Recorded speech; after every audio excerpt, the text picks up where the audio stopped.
Ya con Hugo estamos ya por decidirnos por otro tema inmediato, que la gente ya debe estar, muchísimo sector de la población, viendo que el problema de los resultados de los jubilados se ha encarado con seriedad, se ha encarado bien.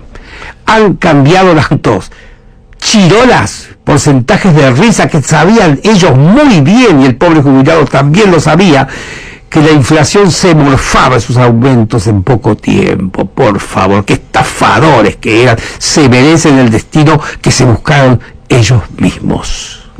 Exactamente, Ernesto, y como todo, siempre todo gira alrededor del dinero. Vos mismo lo dijiste en la primera parte de este programa, cuando citaste a Alexander Hamilton, que el dinero es realmente nuestro aliado, el dinero que viene de afuera. Lo hemos visto, por ejemplo, en la infraestructura que se creó en Argentina en el siglo XIX, con los ingleses que construyeron hasta 47.000 kilómetros de ferrocarriles, más los puertos, más los frigoríficos, más los silos, todo ello para poder fomentar la exportación de carnes y granos al exterior. Iban principalmente a Inglaterra, pero no importa. Ellos trajeron el dinero y las obras quedaron. Lamentablemente los ferrocarriles están muy desquiciados, pero está la infraestructura base, así que se puede volver a recomponer. El dinero, por supuesto, también juega una parte muy importante en nuestras vidas, y especialmente para los jubilados que aportaron durante tantos años y que después muchos no se querían jubilar porque iban a cobrar una miseria, porque siempre estaban mal calculadas las jubilaciones. Y como tampoco, con la inflación que hemos tenido, tampoco se actualizaron las jubilaciones de los que se habían jubilado con jubilaciones altas y que están todos en juicio contra el Estado. Bueno, se acható la base, de modo que el 70% de los jubilados está cobrando la jubilación mínima.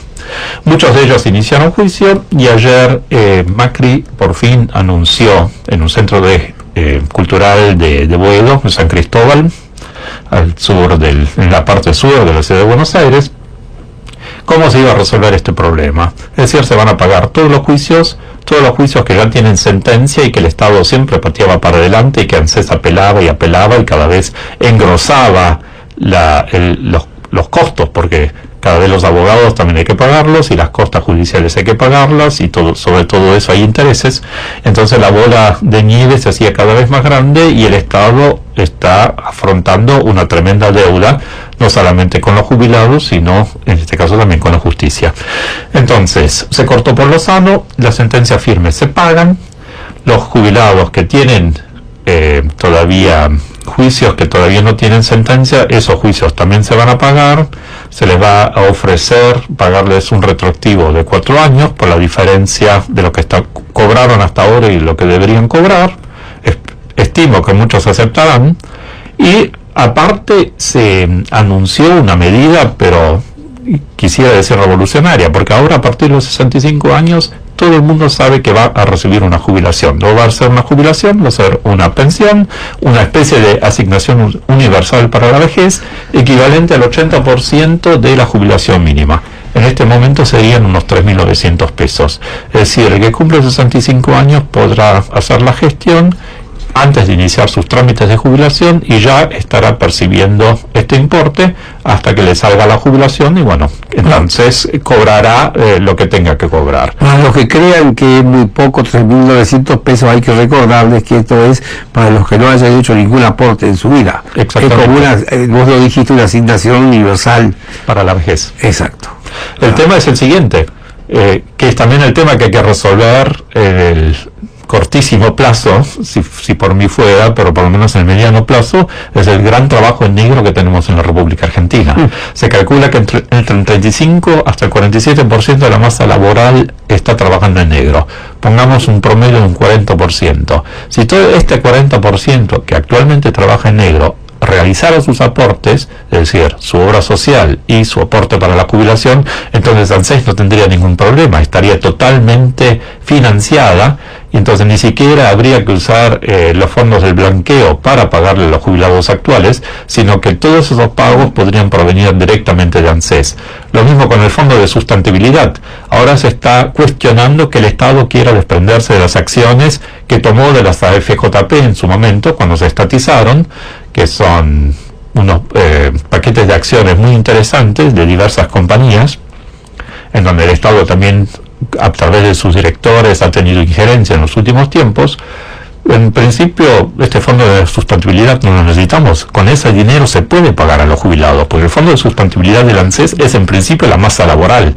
Si tenemos una masa laboral grande que aporta todos los meses, este dinero entra en ANSES y se paga inmediatamente a los beneficiarios, es decir, a los jubilados. Entonces, con esto se termina todo este problema de financiamiento, de desfinanciamiento. La ANSES, por supuesto, no tiene que invertir en campos que no le corresponden, sino que tiene el dinero que cobra pagarse a los jubilados, porque es dinero de los jubilados, es de los aportantes. Ellos han aportado para no tener problemas en la vejez, y eso el Estado lo tiene que cumplir.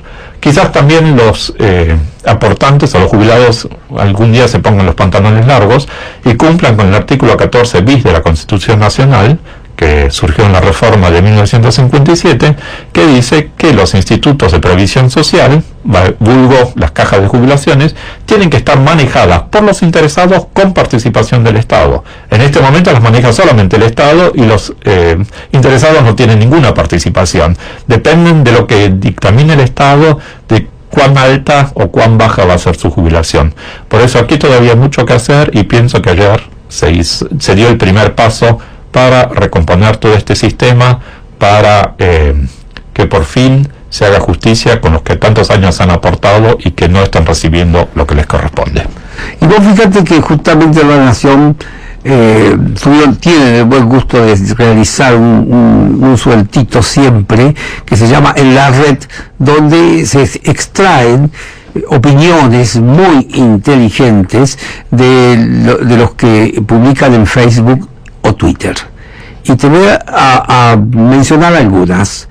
Dice el señor Héctor Gueiró sobre el caso de los jubilados: excelente, dice, lamento en el alma que nuestros mayores se hayan deprimido durante años por estas injusticias. El otro dice Alejandro Roberto Agrelo: trae acá un juicio, una comparación que por ahí podríamos darle una interpretación. Él dice: la paradoja de este país, el llamado progresismo Nakampop veta el 82% y el gobierno de derecha le paga el juicio a los pobres jubilados. Es un poquito de burla tal, porque tampoco es un gobierno de derecha es un de derecha e izquierda, murió con la misma revolución francesa con la cual nació. Así que cualquier aseveración de esta siempre la tomamos con pinza, desde luego, pero está muy bien lo que dice acá el tipo, ¿no es cierto? Claro, el gobierno del relato, el demagógico, insufriblemente, que se quería hacer el que ayudaba al pobre. ¿Qué va a ayudar al pobre? El 82% no lo tuvieron en cuenta jamás, ni íbamos a llegar nunca, y fue una estafa como todas las estafas que estos tipos hicieron. En cambio acá, el señor Macri viene y actúa directamente con lo que decía don Hipólito Yrigoyen, que gustaba mucho decirlo: efectividades conducentes, amigos. Y por último, otro de la gente de Facebook o Twitter, Juana Arasi Cura, dice esta señora: me alegro que este gobierno tenga presente a los abuelos, los cuales siempre fueron maltratados. Espero que el Congreso actúe rápido. Adelante, señor presidente. Muchas gracias a esta gente. Caramba, seguimos, Héctor. Hugo. Sí, lo del 82%, de la jubilación del 82%, y bueno, cuando hubo que poner, a la hora de la verdad, cuando se pusieron las cartas sobre la mesa y cuando en el Congreso opositor que tuvo Cristina entre el año 2009 y el 2011, porque el 2009 ella perdió la elección y la mayoría de los diputados pasaron a ser opositores en la Cámara de Diputados, eran 142 opositores con un quórum de 129, entonces se sancionó una ley del 82%, una ley que otorgaba el 82% del último sueldo de jubilación a los jubilados. No pasaron 24 horas y esta ley fue vetada. Entonces, y ahora se rasgaron tanto las vestiduras por el hecho de que Macri haya vetado la ley del cepo laboral o antidespidos, como les guste llamarla. Y Y se olvidaron, por supuesto, que habían ellos mismos vetado una ley que beneficiaba a millones de jubilados, y no sin pestañear directamente pusieron la firma bajo el veto. Entonces, bueno, es como lo de costumbre, siempre se ve la astilla en el ojo ajeno y nunca la viga en el ojo propio. Espero que en el futuro no volvamos a tener este tipo de situaciones. Vuelven los oyentes. Contestador 4-136-1000. Hola, ¿qué tal? Muy bueno el programa, pero quería disentir en algo. Usted dice que las empresas privadas no producen corrupción y no es cierto. O sea, hay ejemplos de sobra en la historia que las empresas privadas fueron cómplices en tratados corruptos y chanchullos relacionados a la corrupción. Saludos y sigan así. Buenas tardes, soy Agustín Suárez de Capital. Señor Poblet, estoy escuchando su programa, muy bueno. Pero hay que recordar que quien fue el que privatizó obras sanitarias fue el presidente Menem, que fue muy vilipendiado por todos estos sinvergüenzas. Telefónica, Aguas y muchas otras cosas fueron privatizadas y han dado muy buenos resultados. Yo fui víctima durante 26 años para conseguir una línea de teléfono. Y la vez que vino Telefónica tenía 48 horas la línea. Eso hay que recordarlo. Y las cloacas también fui. En Caballito se trancaban las cloacas. Era un desastre. En toda la época del 70 y del 80. Gracias, buenas tardes. Amigos, les voy a aclarar alguna cosa. El oyente último de acá, cuando me habló de esto de las empresas privadas, no le voy a discutir nada de eso porque tiene mucha razón. Ha ocurrido y muchas veces el ser humano es así. Pero yo venía a una cuestión. Esta en particular de los franceses se hizo monitoreada por el Banco Mundial y con participación del Banco Interamericano de Desarrollo. Los dos ponían plata para estas privatizaciones. Unas funcionaron bien, justamente como esta que he debido hecho groseramente. Las otras también he visto, la de Seiba funcionó muy bien y otras más he visto yo pero todas tenían esa particularidad de que el monitoreo de un organismo internacional que a su vez pone plata y que tiene la responsabilidad de que se administre muy bien la plata que ellos ponen para un Estado, le prestan a un Estado, que siempre debemos saber que el préstamo internacional de estos organismos hacia el Estado es muy conveniente, porque el Estado no devuelve, no tiene necesidad de devolver el capital. Comparar los intereses se sigue haciendo eso, y por más que se acumule, no al Estado, como es soberano, no lo pueden después ejecutar como a un deudor hipotecario privado. No. Entonces es muy conveniente. Lo que pasa es que tener ese lujo maravilloso para los pueblos, que es el crédito internacional, con las tasas muy bajas, lo primero que hay que tener es confiabilidad, confianza, que los Kirchner no la tenían por ningún lado, y con los otros gobiernos que hemos tenido tampoco la teníamos tanto. De manera que eso es muy importante que se sepa. Eso es tan conveniente, el crédito internacional, que ahora que lo venimos a gozar de nuevo, en épocas de las privatizaciones también ocurrió lo mismo. Y las privatizaciones funcionaban, los organismos internacionales los prestaban plata y las cosas funcionaban mejor. Y ahora, con estos locos de los Kirchner, la inflación nos vino a castigar, todos los males que estamos sufriendo hasta este momento, que todavía no se han paliado como corresponde, y estamos muy rápido por hacerlo. De manera que yo les digo así tal cual, yo actué contratado por el BID, no lo discuto, por el Banco Mundial. No fue tampoco uno de esos contratos colosales y grandes, pero era importante porque nos permitía trabajar para el país de una manera sobria, seria y muy transparente, muy transparente. Y eso me dejó con la sangre en el ojo, y ahora estoy tratando de que la gente se olvide de esos cacareos, de esa cantidad de cantos de sirena que manejaron los Kirchner con mucha habilidad de comunicación exagerada y corrupta desde todo punto de vista. No olviden que ahora pasamos a la otra cosa, a la seriedad. De manera que, amigos, vamos a seguir con estos mensajes, y el tema de las empresas privadas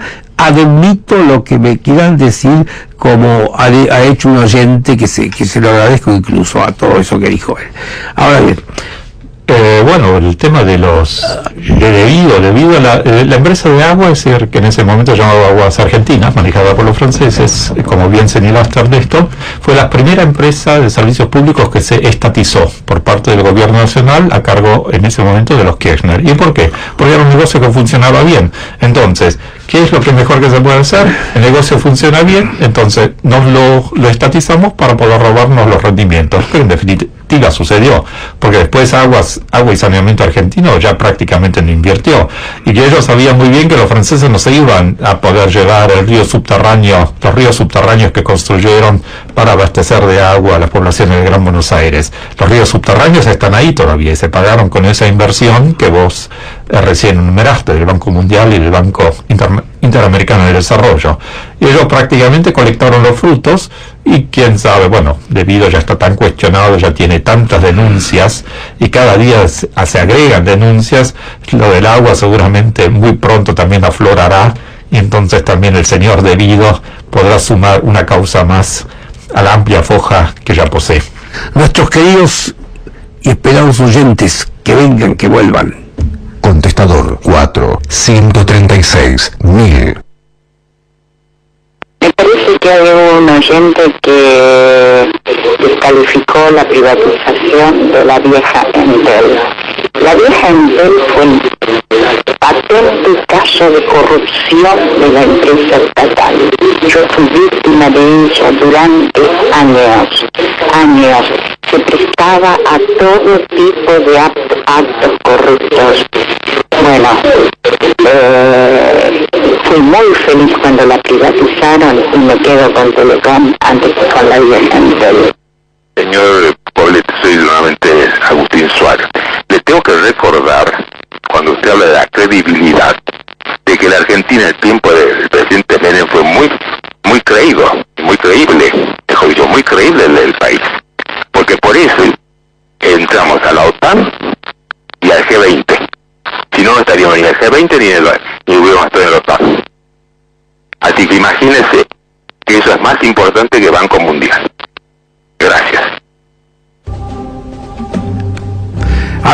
Amigo, continuamos con el programa siempre. Quería decir que han hecho un manto una campaña contra Menem muy grande por su gobierno y todo lo demás, pero es cierto que el país tenía credibilidad porque funcionaba, pero funcionaba porque había privatizado los grandes servicios públicos en empresas privadas, y ese sector andaba bien. Ahora que tenemos funcionarios que se prestan, con cualquier gobierno ocurren esas cosas, salvo que sean muy escépticos la cúpula del gobierno, como ha ocurrido acá, Hipólito Yrigoyen, Marcelo de Alvear, Arturo Frondizi, Arturo Illia, eran gobiernos que realmente tenían un ejemplo de arriba. Esa gente no tenía mansiones, no tenía campos y estancias por todos lados, nada de eso. Entraron al gobierno y salieron pobres. Hasta Alvear salió el pobre, que era una fortuna gigantesca adquirida por herencias. Y Marcelo de Alvear fue uno de los mejores ejemplos de seriedad y credibilidad que tuvimos en nuestra historia. Y lo mismo repito con Frondizi e Illia. Y estoy muy triste porque los dos fueron derrocados, porque las Fuerzas Armadas habían caído en una absoluta anarquía y con militares más que corruptos delincuentes. Porque haber derrocado a Yrigoyen, a Frondizi y a Illia nos muestra la enfermedad de nuestros militares tan brutal que hemos vivido. Y qué bien que me viene un recuerdo. Los gobiernos de Frondizi y Illia en la década del 60, los dos fueron premiados por el mundo. ¿Qué digo? Sí, los dos tuvieron, cada uno en su momento, Frondizi para negociar un tratado sobre el colonialismo con el Reino Unido, hizo una resolución, yo nunca me voy a olvidar, la 1514 del año 1960. Por el gobierno de Frondizi todo el mundo votó. Yo tengo la nómina de los estados, todos los estados del mundo votaron esa resolución, cuando el país tenía un prestigio tan grande que las Naciones Unidas, por medio de su Asamblea General, se acordaron de Frondizi. Y con Ilia pasó lo mismo, porque el mundo estaba contento, porque, bueno, habían derrocado a Frondizi, lloramos todos, fue desastroso, pero al poco tiempo el mismo gobierno que volvió fueron un poquito cautos y llamaron otra vez a elecciones. Y esas elecciones la ganó el doctor Ilia por una escasa cantidad de votos, llegó al 25% de votos del doctor Ilia, y querían, miren si son miserables, echarle en cara a Ilia que no tenía el suficiente promedio de votación del pueblo. Pero estos tipos se olvidaron de algo, son tan estúpidos, no, perversos son. Y es cierto que la elección general ganó con el 25% y el 22% salió segundo el general Aramburu. Pero ahí pasó algo que se olvidan. Ahí había colegio electoral, que no era un sistema de balotaje, era un sistema donde el colegio electoral definía una elección después, y el colegio electoral lo votó por casi 100% a Ilia, de todos como si las provincias no existieran, y las provincias son un fundamental elector del país, y a Ilia le dieron un aval absoluto. Entonces, ¿qué estupidez fue esa de embrollar al pueblo entero y engañarlo con una revolución quimérica? Porque la llamada revolución argentina fue una quimera. Al general Ungario lo disfrazaron de un tipo progresista que se paseaba en West Point, que en fin, lo disfrazaron, era un hombre serio, que todo el mundo sabía y creía en su responsabilidad como militar, porque le había ganado la guerra civil, que ya estaba en ciernes, a los militares colorados, donde se juntaron todos los delincuentes que derrocaron justamente a Frondizi y en ese momento a Ilia. Así que hay más oyentes, que vengan los oyentes, yo paro el chamullo mío y que vengan los oyentes. Contestador 4-136-1000. Sí, con respecto al tema de los jubilados, me parece una inmoralidad que el Estado ofrezca pagarles a muchos los que les debe, habiendo sido el Estado el que generó esta deuda, mediante la aceptación de quita sobre lo que se le debe, que llaman acuerdo transaccional. La verdad es que desluce todo lo que el gobierno dice que quiere hacer y muestra una beta que realmente es terrible para quienes creemos que tiene que haber un cambio en la Argentina. Mi nombre es Héctor Musi. Muchas gracias. Hola, ¿qué tal, Paulette? Te habla Edgar de San Martín. Recordame, hubo en Aguas Argentinas, todo fue antes de la privatización y ahora uno entra en sospechas, un asalto muy cruento donde ahí en Palermo, donde los asaltantes mataron a empleados de ahí. Nunca quedó bien claro eso, que fueron a buscar los tipos. No quiero pensar que eso fue un estímulo para que se fueran, ¿verdad? Fíjate si puedes encontrar la computadora donde fue ese asalto. Fue un asalto cruento con muertos. Chao, un abrazo nuevamente. Muy bueno tu programa, como siempre. Nuevamente Agustín Suárez. Fue el presidente Alvear, que fue el mejor presidente del siglo XX, vino a vivir acá de esquina de casa, en Juncal y Esmeralda, en Estugamú, en el año 28. Y no tenía casa. Y su esposa, la señora Regina Pachín, tuvo que vender su capa de chinchilla en 8.000 pesos para empezar a pagar las deudas que tenía el presidente Alvear. En cuanto al otro, vea, de Frondizi, muy querido Frondizi, yo dudo mucho, porque él tuvo también dobleces, lo recibió al Che Guevara, era un bicho, un asesino como Che Guevara, y por otro lado tenía a Miguel Cárcano como... Realidad, los oyentes, me voy a poner a contestarle al amigo reciente. El asunto de Che Guevara fue muy claro. Primero y principal, en ese tiempo no se conocía ni el presente de Che Guevara ni el futuro delirante que tuvo el personaje como violento y todo lo demás que sabemos. Lo que se estaba tramitando en Punta del Este, donde fue de visita el Che Guevara, cuando se estaba definiendo algo muy, muy importante, que un día voy a dedicar con más tiempo a esto, porque se estaba definiendo el futuro del país, y acá hubo, bueno, no puedo alargarme en qué significó, pero amigos del Che Guevara, que era argentino, que ustedes saben, colores, lo trajeron acá, se lo llevaron a Frondizi porque él tenía una tía que estaba al borde de la muerte y la madre de él que también estaba bastante enferma y quería verlo y era una oportunidad, y lo hicieron por ese motivo.